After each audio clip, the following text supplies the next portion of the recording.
prayers for protectors.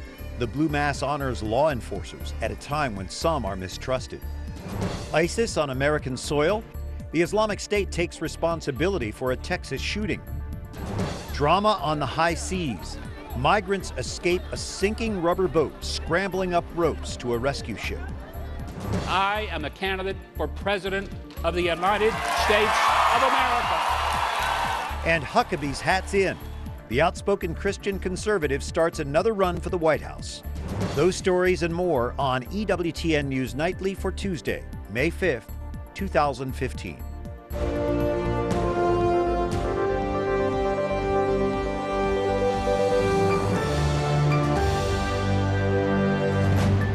Good evening from Washington. Thank you for joining us. I'm Brian Patrick with your news now. Attorney General Loretta Lynch and other Department of Justice officials visit Baltimore today. The new Attorney General's visit comes after protests and riots over the death of Freddie Gray, who was fatally injured while in police custody. Lynch met with city officials, law enforcement, and faith and community leaders. She also met privately with Freddie Gray's family. The Justice Department is investigating Gray's death for potential civil rights violations. With allegations of police brutality in Baltimore, Ferguson, Charleston, and New York, it's a tough time for law enforcement.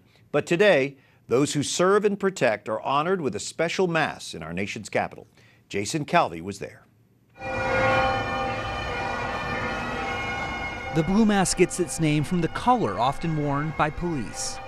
But this year, the police are facing scrutiny in some high-profile deaths. Unfortunately, there may be a few bad apples, but that in no way is a reflection on the mass of police officers and law enforcement personnel. They leave home each day with the possibility they won't return. The National Law Enforcement Officers Memorial Fund says 117 officers died in the line of duty last year. Just yesterday, a New York police officer passed away after being shot in the head. Faith plays a big role in what we do. I think without faith, you quit, you give up, and you get discouraged. So many law enforcement organizations are based right here in Washington, D.C., whether it's Border Patrol, the FBI, and the Secret Service. And many top brass came out today to pray. The head of the Secret Service led the intercessions. Monsignor Sal Criscolo has been a police chaplain for 27 years. You're bringing God to all situations, sometimes on the streets, sometimes in firehouses, police cars, police stations, gatherings, parades. The Blue Mass kicks off Police Week, which is aimed at honoring fallen officers. Jason Calvi, EWTN News Nightly.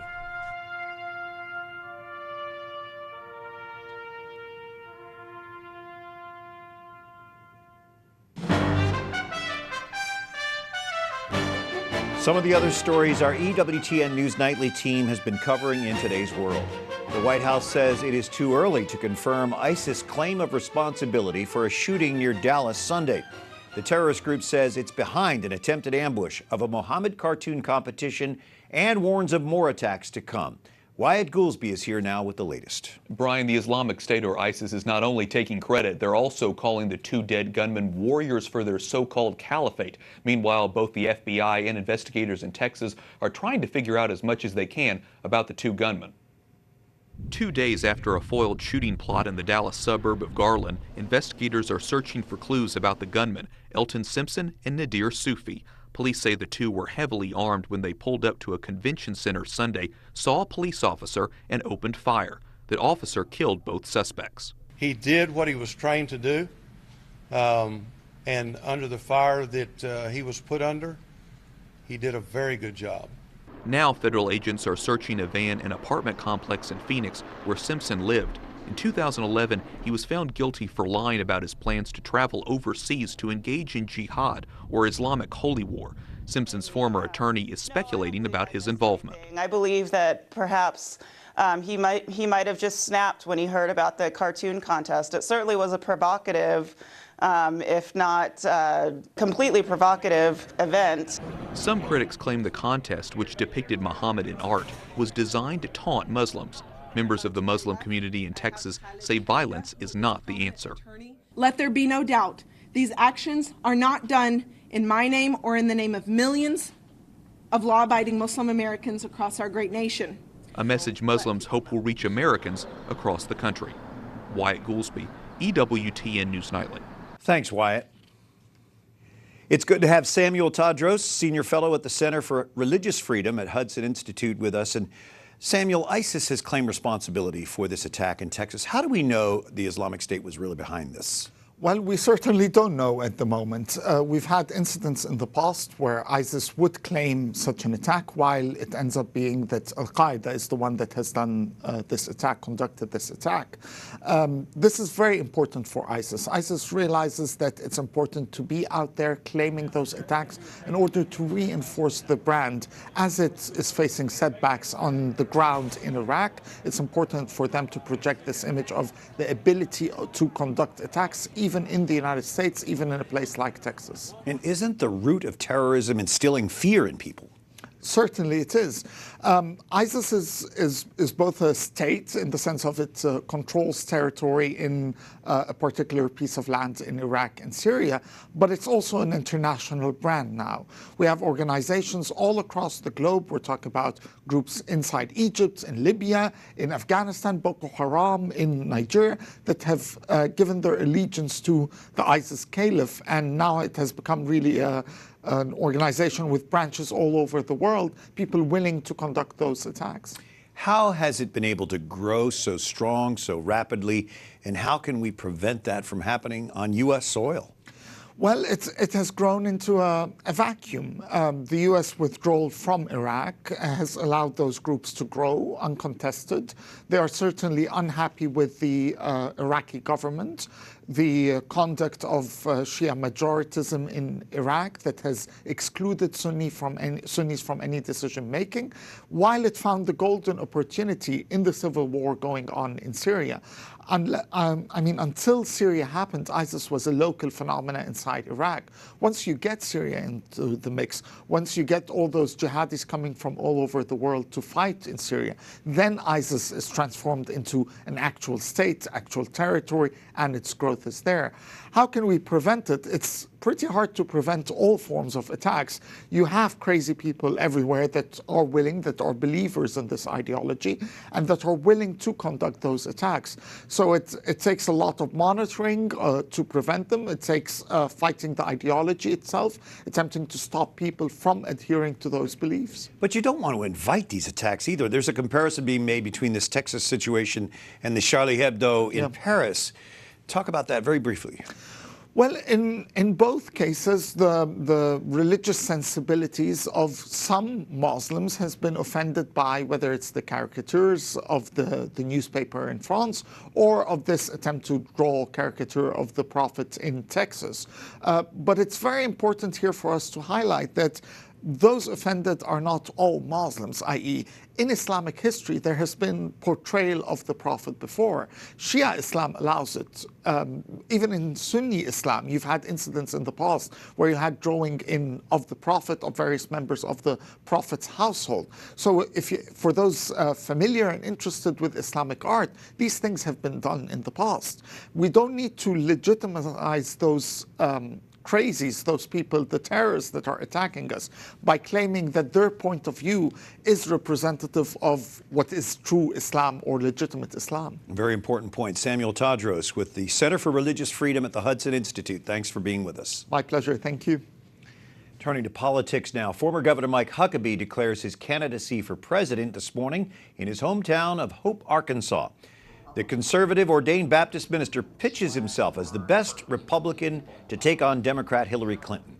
Huckabee positions himself as an economic populist and foreign affairs hawk. He's pro-life and an outspoken supporter of traditional marriage. We've lost our way morally.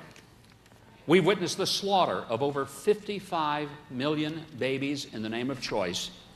And we are now threatening the foundation of religious liberty by criminalizing Christianity in demanding that we abandon biblical principles of natural marriage. This is Huckabee's second run for the Republican nomination. He won 8 states in the 2008 primaries. Meanwhile, Hillary Clinton makes a campaign stop in Nevada today, laying the foundation for her immigration agenda. Her campaign says an immigration fix needs to include a full and equal path to citizenship. Many Republicans oppose such a comprehensive bill. They argue changes must be made slowly, beginning with stronger border security. The Vatican confirms the Holy Father will meet privately with Cuban President Raul Castro this Sunday at the Vatican. Castro has thanked Pope Francis for playing a key role in helping to normalize relations with the U.S. Francis plans to stop in Cuba as he travels to the U.S. this fall. City leaders call September's papal visit to Philadelphia unprecedented. Our Susanne LaFrankie has a preview from Philly tonight. Brian, it's here at the foot of the Philadelphia Art Museum steps where Pope Francis will celebrate a public mass. Some 2 million people are expected to attend. As part of the World Meeting of Families, the City of Brotherly Love will host 10,000 to 15,000 pilgrims from over 100 countries. The interreligious celebration of families includes workshops and educational programs that will be held at the Pennsylvania Convention Center. Philadelphia Mayor Michael Nutter expects the event to have a lasting impact on the city, the region, and the world. We're on the national and international stage. All eyes will be on Philadelphia. The world will literally be watching what goes on. And whether you're in the religious community or not, people will be talking about the World Meeting of Families and the importance, of course, that families, role that families play in all of our lives, but also to have Pope Francis here will just be an incredible experience. We're very excited. The trip will be Pope Francis's first visit to the U.S. as pontiff and marked only the 4th time a pope has visited the United States. Brian? Susanne LaFrankie in Philadelphia, thank you. And the Vatican outlines plans for the Holy Year of Mercy today in Rome. Father Gino Silva with the Pontifical Council for Promoting the New Evangelization joining us from Rome. Father, the upcoming Jubilee Year of Mercy will affect all of us as everyday Catholics. How so? What does it mean to us?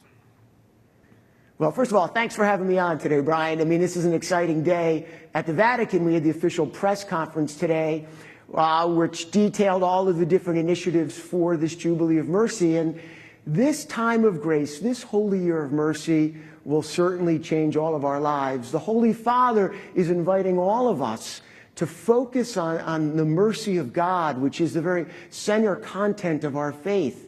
And by focusing our lives on the mercy of God, which is always forgiving and consoling and compassionate, we can then take that loving glance of the Father and live that mercy towards one another every day in our lives. A great source of that mercy is the sacrament of reconciliation. Of course, you as priests are blessed to be able to give that to us in the person of Christ. Who are these missionaries of mercy? What will their role be?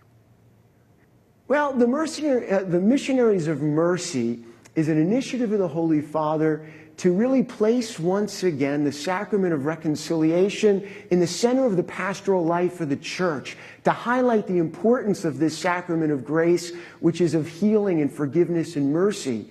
So what will take place is that there will be missionaries of mercy, these priests who will be selected and chosen, who are priests who are wonderful preachers, priests who are gentle confessors, and they will be chosen and selected to go to other dioceses, other places, to be able to preach and to welcome people home to the sacrament of God's mercy, which is the sacrament of reconciliation. What an interesting concept. And certainly other denominations are being invited to participate. How would they do that?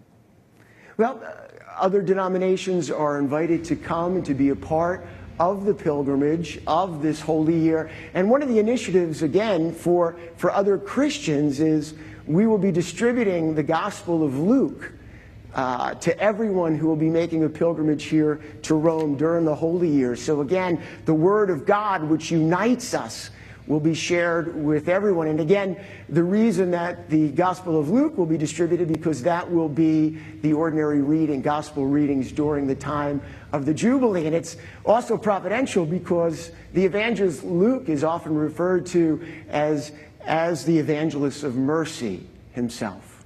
Well, I love that gospel. It's where to start reading the Bible if you haven't read it yet. Father Gino Silva with the Pontifical Council for Promoting the New Evangelization. Thank you for your enthusiasm and the great report on the upcoming Jubilee of Mercy from Rome. Thank you, Father.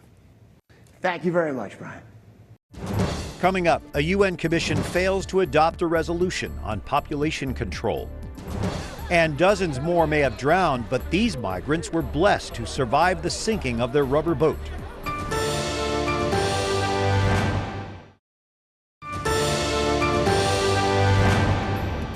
It is good for us to spend time before the tabernacle, to feel the gaze of Jesus upon us. A beautiful, powerful reminder from the Twitter feed of Pope Francis today. Thank you for joining us on this Tuesday evening. I'm Brian Patrick.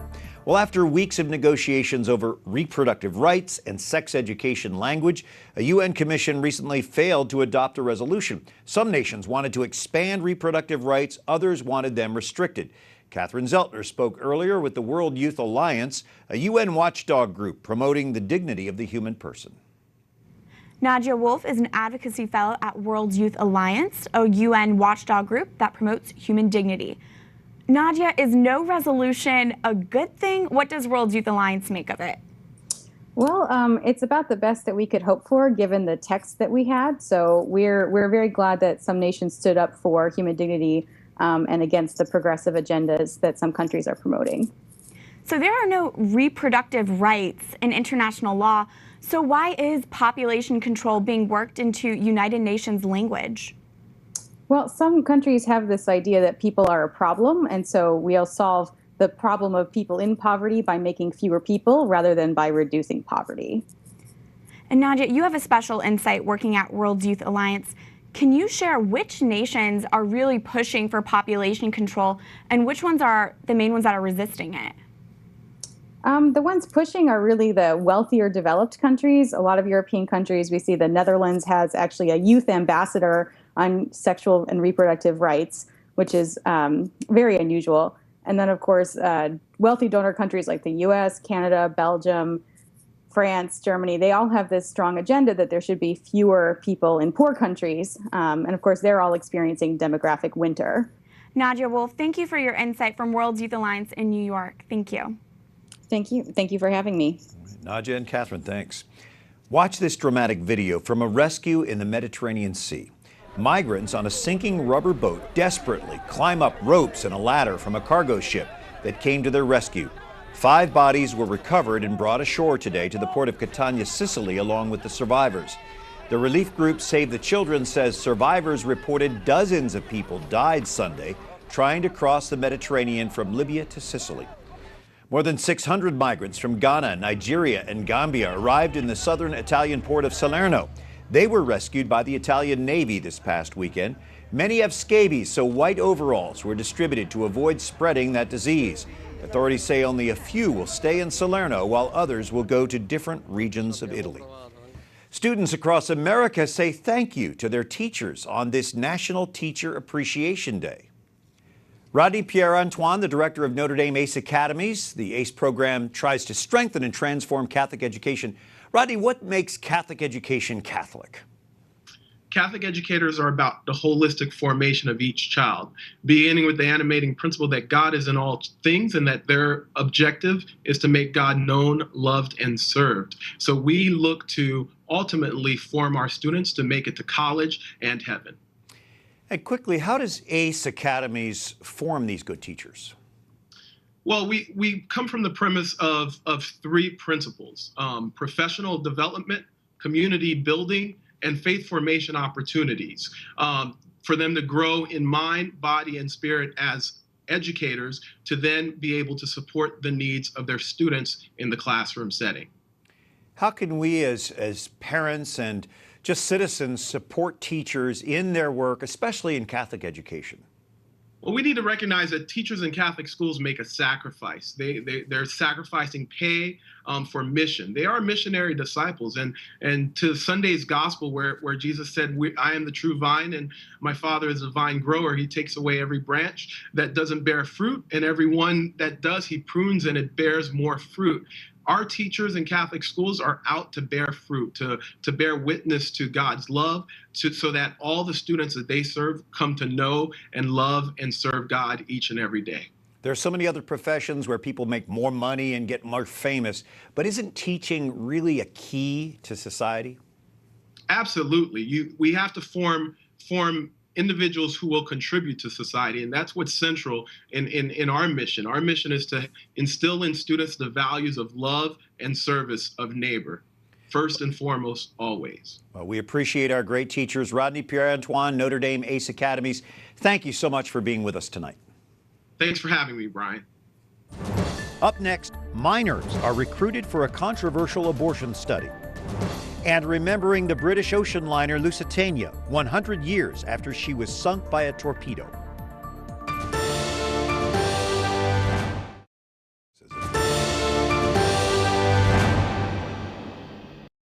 I was talking, sorry.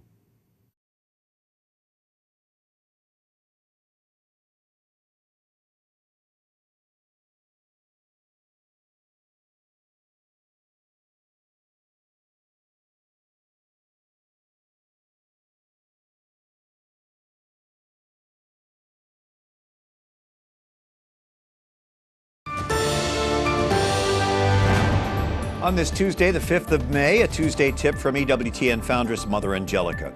Our souls must ever seek His face and beauty in nature, His intelligence in man, His wisdom in our sufferings, His providence in our daily life, His omnipotence in the cosmos, His presence in our souls, and His essence in all created things. Thanks for joining us this evening. I'm Brian Patrick. And joining us is Dr. Randall O'Bannon, Director of Education and Research for the National Right to Life Committee. Dr. O'Bannon, you recently wrote about an abortion study conducted through the universities of Hawaii and Washington. Tell us what this study is trying to do. Well, the study is sponsored by the University of Hawaii, and they're conducting the study there and at the University of Washington. And what they're doing is they're testing to see whether intravenous oxytocin can be used to decrease the amount of blood loss during a D&E abortion. They've recruited 166 women looking for ages 14 up to 50, and looking for women who are 18 to 24 weeks pregnant. The study began back in October of 2014 and is scheduled to finish this year sometime around July 2015. I've heard there's a focus on babies with abnormalities. That is one thing that they've ostensibly said that they're looking for. They're also looking for, they say, women who are carrying babies that have already died in the womb. But what they don't specify is what, for example, the anomalies are. Could it be something as simple as simply having short thumbs or different colored eyes, something like that? They're Hollywood movie stars and professional baseball players who have that. But what's going on here is it's really an attempt to try to make this a viable late-term abortion method, which is used for any reason whatsoever in the United States. These are being conducted at the level of like 10, 20, 30,000 a year being conducted at this level. Now, you mentioned ages 14 to 50. 14's a girl, not a woman. Is that even legal? I'm afraid that it is. In the United States, you don't have to be a certain age to have an abortion. There are abortions that are performed on women of all ages in the United States. In the United States, there are a couple of states where there are laws which say that you have to have a parent's being informed or even their consent. University of Washington and the University of Hawaii are in states where there are no such laws. And their website says that some of the patients will be given the oxytocin to control bleeding and some won't. What are the dangers involved with that? Well, the reason why they're conducting this study is because despite the fact that they've tried to tell us for years that modern abortion is safe and simple and all the rest, there are still some safety problems significantly, even after decades of them trying to work on this. Women bleed with this particular method of abortion, and they bleed seriously. Women hemorrhage and women die. And so that's the reason why they're still trying to work on this even after years and years.